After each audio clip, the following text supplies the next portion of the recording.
Hey guys, we're at the Singapore airport here, ready for the T2 APAC Grand Finals this week, and we're just waiting on Timo Boll. Exciting stuff.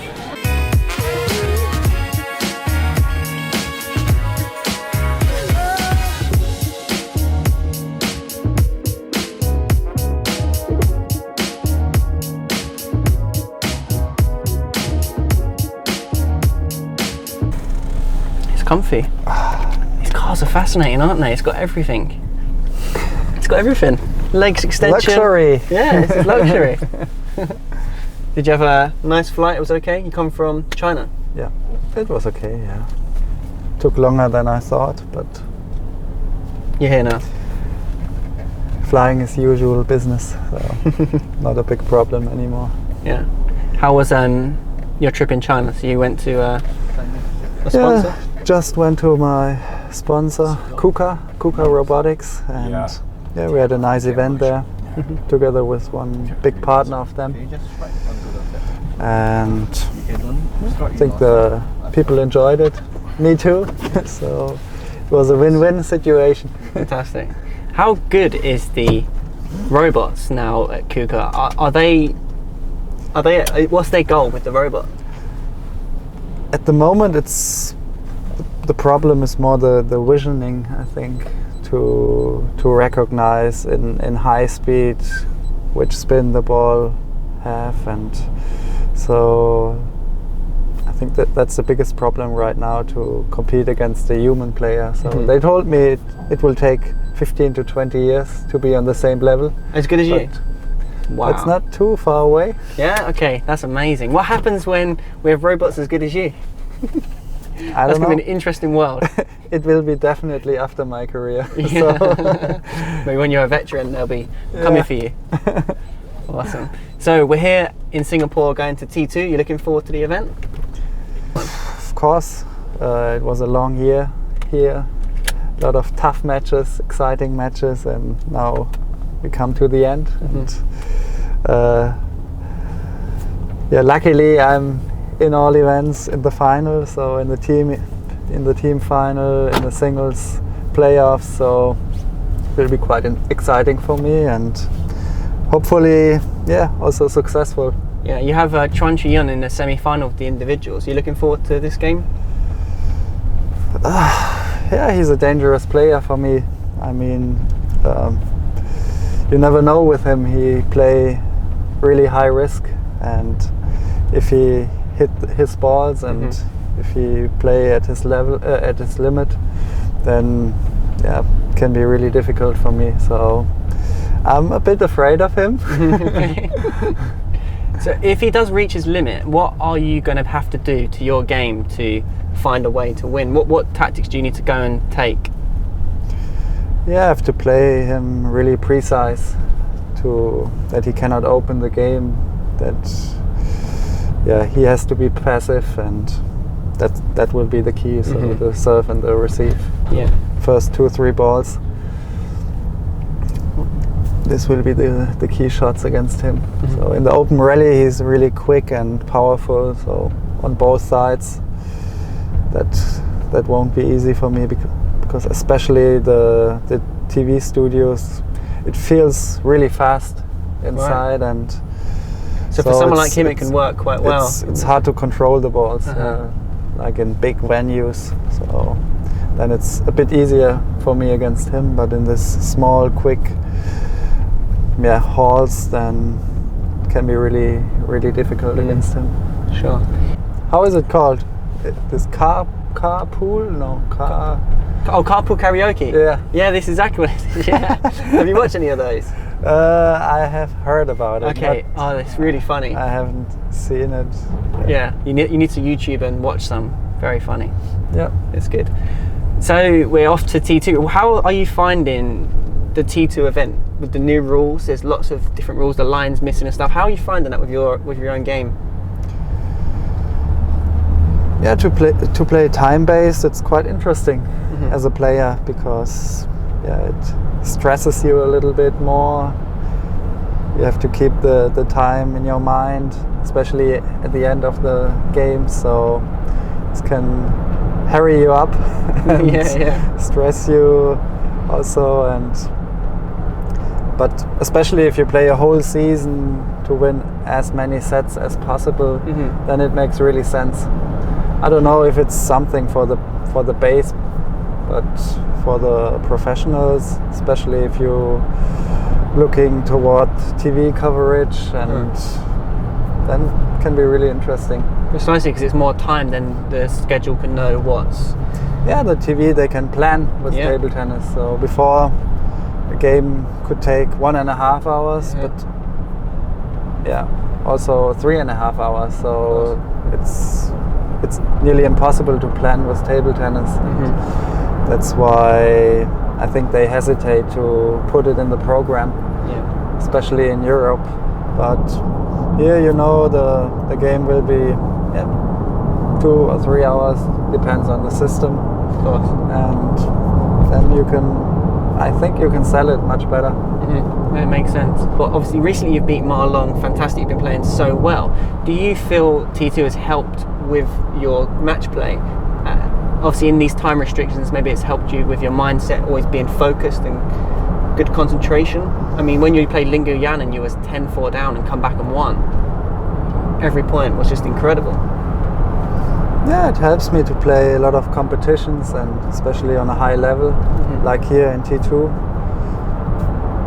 Yeah, I think the last half year I haven't practiced at all, just played competitions and traveling, and it was a good system for me, because between I tried to recover a little bit, and then the competitions, they were always on the highest level and on high concentration, and this pushed my level a little bit higher, of course. But not only me, like players like Dima, and we all took advantage out of it. Wow, that's really good to hear then, that T2 has helped, with your game as well, and the intensity in the matches, and that's fantastic. When you defeated Ma Long, before the game, did you believe you could win? And that was such an incredible win right now. Ma Long is obviously at the top of his game. Yeah, what happened in that game? What did you find that worked?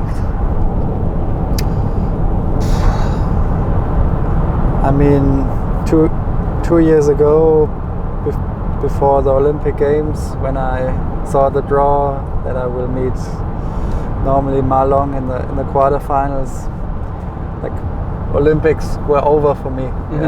I couldn't believe, or I didn't believe that I can still beat him somehow. But especially the game in the World Championships last year, or this year in Düsseldorf, this helped me to believe again, because it was a very close game, and I was quite happy with my performance. And so,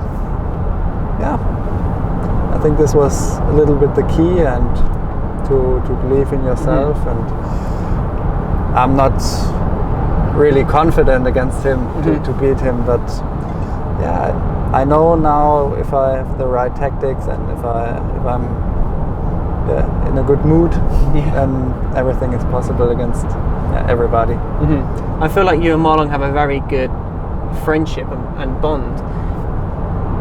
Maybe he doubts you as well. It looks like he's quite scared playing you as well, especially in the close sets. You can see that Ma Long's very cautious. Maybe you've managed to break him and not make him believe as much. Yeah, if I play the right tactics, I feel he's really not comfortable with it. So I think he has not that many situations like that. Maybe against some other Chinese players, but the past 5-6 years against all other players, he was very solid. Of course, What do you like most about the T2 event? I know that the T2 took you around the whole area and you looked at some of the most amazing places in the world. What did you think of these scenarios? I mean, how are you finding the experience with T2? Yeah, I like this compact system. So it's just 24 minutes playing a day. So it helps players in an older age. It's not physically so hard. So the system helps maybe like players like Vladi or me.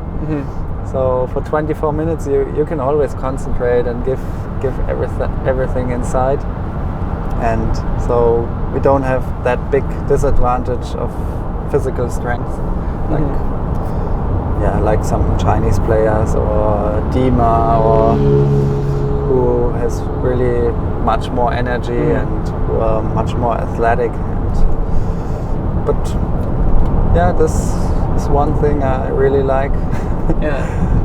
But also the whole setup, the camera angles, the slow motions, the emotions. So I think this is. I was surprised how emotional all players,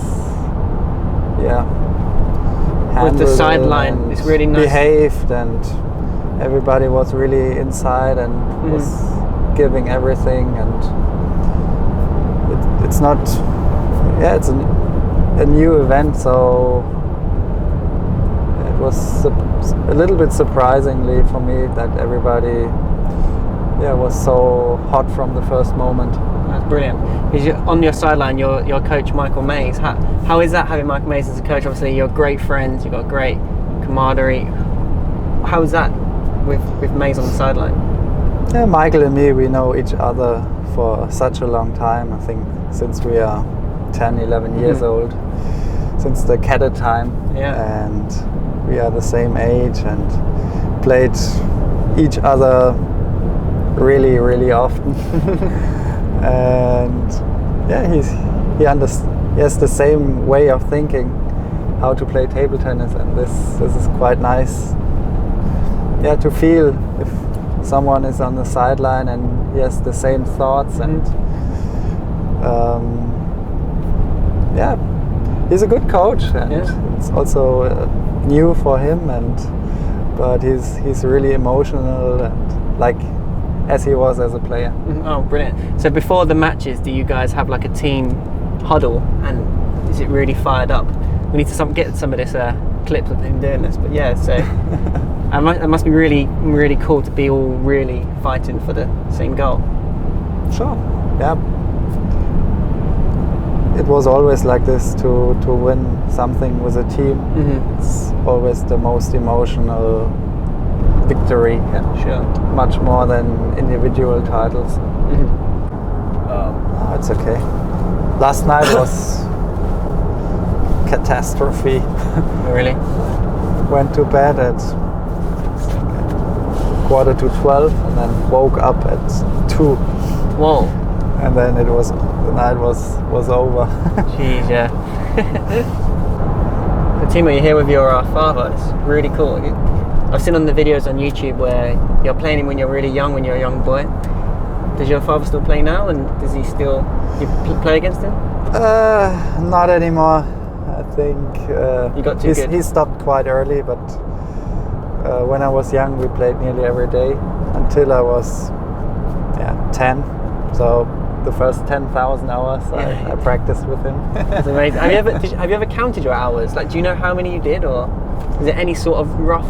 I mean, we think. Was it every day? Even when I was at age 4, I practiced every day, but just 15 minutes. Okay. But very, very regularly already. A random practice. Yeah, just play and make some small exercises for the feeling, for the touch. Did your dad try to encourage lots of fun? Was it fun, or was he very serious with you? No, just fun. He never forced me to play or make any pressure, so I liked it, and when I wanted to, he went down, and then we just played for some minutes or half an hour. It's amazing.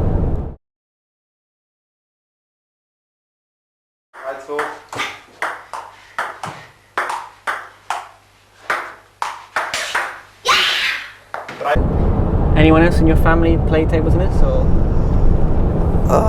My cousins played, but no, My mother, she's really not in sports. Okay. But yeah, my wife, she played a little bit tennis, but really amateur style. Yeah. Do you ever play tennis against her? Yeah. Yeah. We played a few times, and I have a small court at home. Nice. Not the original size, but we play with softer balls, and this is really a lot of fun. But yeah, this summer I had really no time to do that. Mm-hmm. Recently, you said your daughter turned 4 recently. Will you see if she wants to play sports? Have you? We put her into I would table love tennis? to, but I will not force her. But I give her the opportunity. But I have the feeling she likes more dancing, music, singing. She's a real girl, unfortunately. Or fortunately, I don't know. Yeah, that's true. Cutest thing she does? Speaking rhymes. She's a good actor already. Oh yeah? Yeah, she is. What's so if you could think of like one of your favorite moments, right, with your own daughter, what do you think it would be? I like her mimic, how she's playing with her face already, so that's really cute, but she can be also serious and, Oh yeah, 4? and she can play with that already, so that's amazing. Yeah, that was my finesse, right? Every little detail, right? Yeah. The sounds, and yeah. it's precious. So if you could pick what your daughter did with her life, like let's say that you could, I mean obviously it's going to be her choice, right? And kids have freedom to explore, right? But if you could pick it, what would it be? What would you? I think it was a big obligation to travel a lot for me, so I would try to offer her the same, to travel, to see the world, to get to know people, different cultures. So that, I think that's very helpful for your life. What is your most favourite place you visited then? Or what? Or yeah, there's many. You visit, Are you kidding me? That's gonna take 10 hours. For me, one of my favorite places are the Maldives. It's not only because it's a paradise. Sorry, where's that? Sorry? There are paradise islands. The Maldives. Oh, Maldives are, yeah, nice. But even the people are so relaxed and so friendly. And nice. it's not only the island gives you the relaxation, also the natives. Yeah, they are bringing you down. And do you follow on any other sports? You got any other interest in other sports or? Yeah, I love nearly every sport. Yeah. I like the winter sports in Europe. Yeah, but I like also American football. Oh yeah. Yeah, You're like that I'm one, a yeah? Niners fan. No kidding! Wow. Yeah. All right. Every Sunday I watch. Okay. I watch the big guys How'd you get killing into it? each other. It's usually like Europeans. It's mostly like it's football. No, or it's soccer. big, Right? it's becoming bigger and bigger. They show a lot of American football now in German TV. Okay. Wow. So they have nice commentators and people more understand the game now. Yeah. That's the thing for me. It's hard for me to understand what's happening in American it's football. really interesting. Yeah. So Okay, I really like it. I would have never guessed that. But So do you watch with your dad? You guys watch together? no, No. Okay. So with just- friends or Yeah. he's more German soccer or German football. Okay. So But he likes all sports as well, yeah. But not American football. This is maybe more for the younger generation, in Germany. Yeah. So what are your friends like?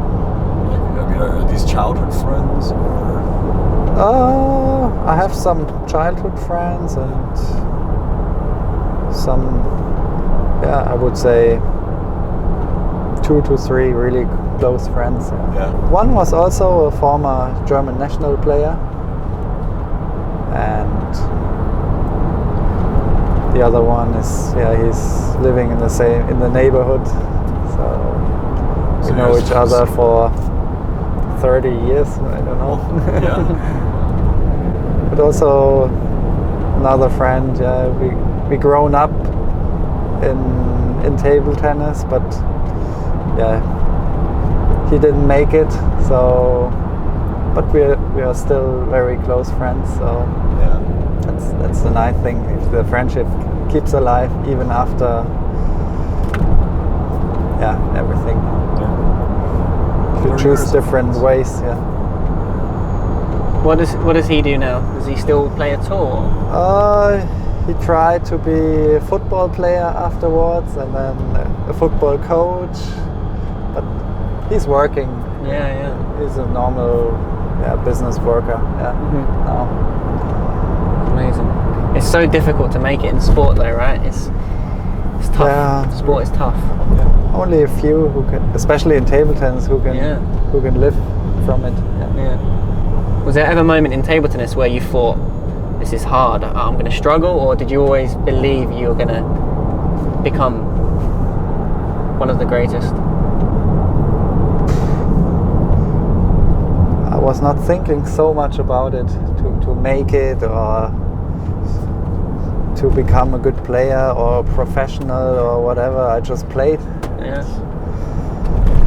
Fortunately, I was really good in a young age, so it was not a risk to be a professional. So when I was 15 or 16, I earned already a nice amount of money. So that was not a risk to have to pause the school or whatever. So when I was 16, 17, I was already one of the best players in Germany. Yeah. Did you ever think, just kind of get tired of it? You lost the passion, or you still have it? I think I never lost the passion. Maybe, of course, there are days or maybe weeks where you're a little bit down and where you cannot push yourself really to the limit in the practice, and then I slowed myself down immediately, didn't practice so much, make a little bit more physical training, and after 2 weeks I was fresh again and motivated. So I never had problems to motivate myself, especially in competitions. You still feel that? Never a problem. Doesn't matter if it's a show game or the World Championships. So it feels even the same. Yeah, because I never want to lose. When they do the same thing for too long, they just get jaded, right? So that passion starts to dissipate. Yeah, it's awesome. That's probably one of the factors that's made Timo Boll so good is the competitiveness to win. Yeah. Just the will to win. It's not only about winning, it's also about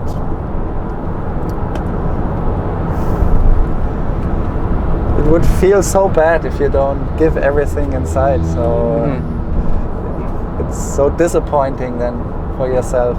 This disappoints me much more if I feel I couldn't give all in than losing. Losing is not a big problem for me. Right, okay. Such a great philosophy to just give your best, and if you don't feel like you've given your best, then that's what your goal is, to try and give your best. And that haunts you when you know that. You know that it haunts you. So. What's your plans for Christmas? Have you got everything set up? Just calm down, relax. Enjoy the tradition. So what do you guys do for Christmas? What's your typical? Visit the families and celebrate with them. Have nice dinners and meals. So it's nice to meet just the families. It's quiet. Spend some time with them. And lastly, you're going into the team final as well as the individuals. You have John Misitani. Are you looking forward to this game? John Misitani's replaced Samsonov, so maybe you was expecting to play Vladimir. Now you're playing John Misitani. Are you looking forward to this game? We will see if I have to play him in the singles, but in the team event for sure. Team event you're playing, yeah, team, yeah. So, yeah, I think especially in the Olympics he was really in an amazing form, and maybe the last few months he looked to me a little bit more tired, but this can change immediately. Now it's the finals, the grand finals, and maybe he can push himself a little bit more, so he can beat everyone. Yeah, of course. How will you prepare for the kill zone matches? So you'll play in the kill zone first to 5 points. How do you prepare for this sort of match? Yeah, just be really focused, yeah, and concentrated, but yeah, your opponent tried the same thing, so the start is very important to have maybe a good start in the kill zone. This is the key. Yeah, it's only to 5 points, and if you have a bad start, then yeah, it's nearly over. That's great. Okay, Timo, good luck in the matches, and I look forward to watching you. Thank you. Awesome.